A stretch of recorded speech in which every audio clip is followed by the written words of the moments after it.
Cryptocurrency is out down today, and years after Terra Luna, we've got a new suspect in the case. Honestly, the stuff we're learning is still pretty crazy. I'll give you my opinion. Do I think this entity is guilty or not? There's a lot to unpack. We also have ZachXBT, who's basically threatening to publish a new expose related to insider trading in crypto. A very well-known company or a crypto project is involved. We'll talk about also a project on Solana that's shutting down. We'll talk about USD1, about Donald Trump, about Near Protocol, about Ethereum, Vitalik, a lot to cover. Hi everyone, and welcome to CryptoRed, the crypto news channel. Let's start with Vitalik. Vitalik, the founder of Ethereum, reportedly sold more than 10,000 Ether. That's huge. The sale represented around $21 million. Why did he do it? According to him, it's to fund and support various open source initiatives, hardware-related projects, biotech research, things like that. He had already said a few weeks ago that he planned to make this sale, so it's not exactly a surprise. But now that it's done, the question comes up again, why is Vitalik selling Ether when he owns so much of it? Technically, he could just deposit his ETH somewhere like Aave, borrow stablecoins against it, and use those stablecoins to make donations without ever having to sell his ETH. If he truly believes in Ether long-term, then that would seem more logical. I'm not saying he doesn't believe in Ether. He's literally dedicated his adult life to building Ethereum, but still from a financial standpoint, it would make more sense to not sell Ether. From what I see, I think Vitalik has certain aversion against DeFi. He doesn't like DeFi a lot. He seems much more aligned with non-financial use cases of Ethereum, things like the Ethereum name services and things like that. So not really yield farming. Anyway, the sale happened. If you see headlines about it, just know that it was announced beforehand. He also said that since the Ethereum Foundation has reduced its budget, he would personally step in to subsidize certain initiatives. Speaking of the Ethereum Foundation, they just staked 70,000 ETH. That was something people had been waiting for a long time. As you know, the foundation holds a massive amount of ETH, and they regularly sell some of it to cover operational expenses. By staking part of the holding, they can generate yield instead of constantly selling. Now, let's be clear, they're not staking all the ETH, it's just 70,000. They still hold at least another 100,000, but it's still a positive move because it means they potentially sell less, hold ETH for longer, and if they can cover a significant portion of their expenses through staking rewards, that give them runway. Years, even maybe decades, they will keep supporting Ethereum development and evolution. Now, let's move on to Near Protocol. Near just launched Near.com. I checked out the website, and honestly, it's well done. You can sign up even without a traditional wallet like MetaMask or Rabi. You can register using passkeys, which make onboarding much simpler. There's a built-in wallet, a swap feature, it's cross-chain. They're planning to roll out yield-related feature and privacy option also, meaning you'll be able to send transaction more confidentially. It actually looks interesting. What Near is basically saying is we've built a lot of technology over the years. From cross-chain perspective, especially what they've done is pretty impressive with the Near intents. And now they've packaged all of that into a simple, user-friendly application. That's clearly the direction they're going. And here the idea is really to go after the mainstream audience, people who don't necessarily know how much about crypto. They don't know even how to buy cryptocurrencies. For now, I've seen that you can only deposit crypto at first, but what's supposed to come later is the ability to make a regular bank deposit. So you kind of see the direction they're taking. The whole concept is a super app, something very simple to use. You could go directly from your bank account into stablecoins, then put those stablecoins to work and generate yield. I think that can really resonate with the general public. And if they manage to package it properly, I honestly believe it could be a good thing. Now, this isn't the first project with that kind of vision. I remember Multiverse X, previously around, talking about a super app also. There have been plenty of projects with that same ambition. The real question is, can they actually execute? Can they truly bring mainstream users into this kind of product? Because people who are already deep into DeFi don't really have much incentive to use something like this. It's more targeted at people who aren't initiated into DeFi at all, who don't know much about DeFi, and that's the whole challenge. Honestly, I think the approach from Aave was more interesting, launching with the very simple app, literally an app, and offer a very high yield at the beginning to bring more users.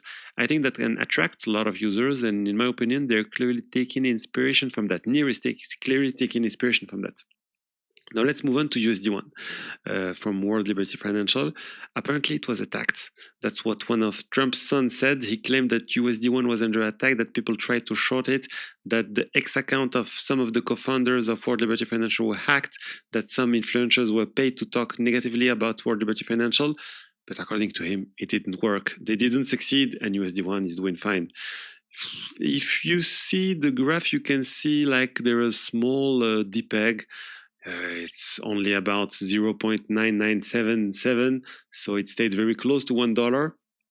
And anyway, we know that USD1 is backed with by real funds. This isn't an algorithmic stablecoins like TerraUSD, the Terra Luna from the Terra Luna saga, the UST, which I'll talk about later in this video. USD1 is actually backed by treasuries and solid assets. The only thing that is that kind of worried me a little bit is that a very large portion of USD1 market cap is only with Binance. Binance hasn't sold a certain amount of stablecoins, which they acquired during a sale of their equity, which explains part of the high the high market cap of USD1. But overall, what they managed to do is pretty solid. Personally, I'm not worried about the value of the collateral behind USD1. It's backed by, like I said, by treasuries and safe assets. Let's now talk about the Solana ecosystem. Let's talk about Step Finance. Step Finance is a platform on Solana, and it was hacked a few weeks ago now. It's basically the parent company of several Solana projects, including Remora Market.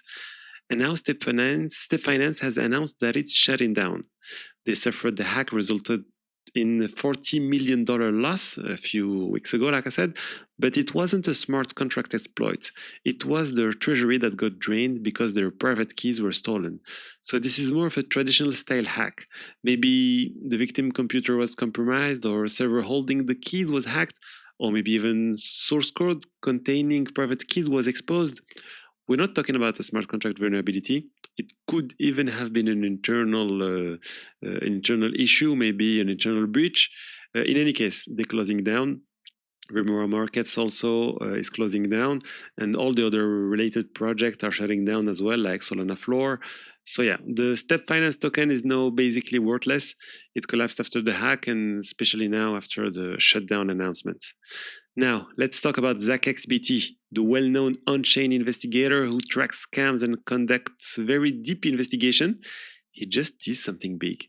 He said his next investigation is coming out on February 26th. According to him, it involved one of the most profitable crypto projects where multiple employees allegedly use internal information, basically insider trading, to trade on non-public data over a long period of time. After that announcement, people immediately start speculating and investigating who it could be. And this is where I find Polymarket extremely useful. According to Polymarket, there's currently a 35% probability that the project in question is Meteora. Meteora is the project on Solana. On Solana, there's also 16% chance that it's Axiom, some around 13% chance that it's Pump.fun. So yeah, we'll know very soon in 2 days. As for Meteora, I've already heard quite a few things about it, and honestly, it wasn't great. There was some thing shady that happens around the launch of the Melania token and other meme coin related stuff. That looks shady, as I said. I'm really looking forward to the investigation from ZachXBT because he's someone who is extremely serious, who I trust, who is very rigorous in the way he publishes things. It's based on forensics blockchain analysis. So when he posts something, it's not just random noise. Now, let's talk about Terra Luna. You probably remember the Terra Luna situation from a few years ago with the UST, which is now basically worth nothing. Doc One was convicted, the CEO, the head of Terraform Labs, the company behind Terra Luna. He was sentenced to 15 years in prison a few months ago for what was basically a massive scam, even if in the end, I'd say a lot of it was kind of transparent. But anyway, that's not the point. Quick reminder, Terra Luna had the Luna token and it had the UST stablecoin. UST was an algorithmic stablecoin, so it wasn't really backed by solid collateral. There was a mint and burn mechanism tied to the Luna token based on the supply and demand to try to maintain the $1 peg. And now the people handling the Terraform Labs bankruptcy, the bankruptcy administrator, have filed a lawsuit against Jane Street. Jane Street is a trading firm, a very well-known high-frequency trading firm. And by the way, SBF, Sam Bankman-Fried, worked at Jane Street for several years. He was apparently very good there because before going to co-found Alameda and then FTX. So yeah, you kind of see the connection there. Anyway, the Terraform Labs bankruptcy administrators are suing Jane Street, accusing them of helping trigger and accelerate the collapse of TerraUSD, the UST, and Luna. I went and looked at the complaint, and a lot of the document is redacted, and there are parts you can't read, but other parts are very clear. And the core element of the complaint is that a few days before the collapse of Terra Luna, Terraform Labs withdrew 150 million UST from Curve Finance. That was their choice. Terraform Labs was the one who put this 150 in the first place. There was a pool on Curve where funds were deposited. And they made this withdrawal, which was a pretty large share of the UST in that Curve pool. This is normal, if I may say. What is strange is that less than 10 minutes after they made that 150 million withdrawal, Jane Street withdrew $85 million worth of UST. And through the complaint, they tried to show that there were close links between Jane Street and Terraform Labs, including a former Terraform intern who later worked at Jane Street and who was constantly chatting in group messages with Terraform Labs employees. So the accusation is basically that Jane Street knew in advance about Terraform Labs' 150 million withdrawal and used that information to pool their funds before everyone else. Personally, I think that's a pretty weak case because anyone could read the blockchain. When Terraform Labs withdraw the money, when the withdrawal happens on chain, well, anyone can see that. So yeah, they did withdraw 150 million. And even if they didn't publicly announce it, people could see it on chain and figure out it was Terraform. So I don't really buy that story. I think Jane Street, as a high-frequency trading firm, probably had systems in place to detect something like, okay, if there's a withdrawal of more than $100 million, let's pull our UST too, if we can. And I think they probably saw it that way. They saw something, and their detection systems alerted them, and they did the withdrawal. And I also think they probably understood that UST was not something super robust. So to me, this doesn't really prove insider trading. They prove they manage the risk really well. I believe they need more than this. The Terraform Labs need more than this to show that there was insider information being used. For me, this is not really, as I said, insider trading. Insider trading would imply that they did something before even Terraform Labs did it. This is not the case here. Jane Street says the lawsuit is nonsense. We'll see. This will probably go to trial and the judge will decide. In any case, there is very little chance this changes anything for the people who lost money in the Luna UST collapse. It's too late now. Too much money was lost, and Jane Street is never going to reimburse $40 billion to everyone who had money in Luna UST and so on. That's it. That said, the complaint does reveal quite a few things, including communication between people who were supposedly trying to save Terra Luna, Jane Street, while at the same time selling the UST token. But again, I think there's a lot of noise here. I don't think there's enough evidence to show Jane Street caused the collapse. So for me, the collapse of USD happened because of USD design, the USD's design.